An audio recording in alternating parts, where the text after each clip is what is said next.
30 দিন 5 ওয়াক্ত নামাজ সঠিকভাবে আদায় করলে আপনার শরীর ও ব্রেনের ভেতরে বিজ্ঞানের দৃষ্টিতে কি অবিশ্বাস্য ম্যাজিক ঘটে চলুন দেখি। প্রথম দিন, ফজরের জন্য ভোরে ওঠায় আপনার স্লিপ সাইকেলে একটু পরিবর্তন আসবে। এছাড়া প্রতিদিন রুকু ও সিজদা করার কারণে আপনার পিঠ, হাঁটু ও পায়ের পেশিতে হালকা টান অনুভব হতে পারে, কারণ শরীর এই নতুন ব্যায়ামের সাথে পরিচিত হচ্ছে।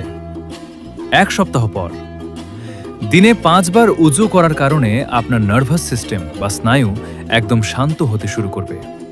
রুকু করার ফলে আপনার মেরুদণ্ড ফ্লেক্সিবল হবে এবং দীর্ঘদিনের ঘাড় বা মাজার ব্যথা জাদুর মতো গায়েব হয়ে যাবে।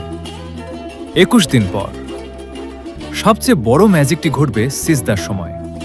মাধ্যাকর্ষণ শক্তির কারণে আপনার ব্রেনের ফ্রন্টাল লোবে প্রচুর তাজা রক্ত ও অক্সিজেন পৌঁছাবে। এতে কোর্টিসল বা স্ট্রেস হরমোন 0 হয়ে যাবে এবং মেমোরি সুপার শার্প হবে। 30 দিন পর আপনার বডি পশ্চার একদম সোজা হয়ে যাবে। দুশ্চিন্তা ও ডিপ্রেশন দূর হয়ে আপনার ভেতরে পরম প্রশান্তি কাজ করবে এবং আপনার চেহারা ও স্কিনে এক অদ্ভুত ন্যাচারাল গ্লো চলে আসবে। সবাই বলুন আলহামদুলিল্লাহ। আসুন আমরা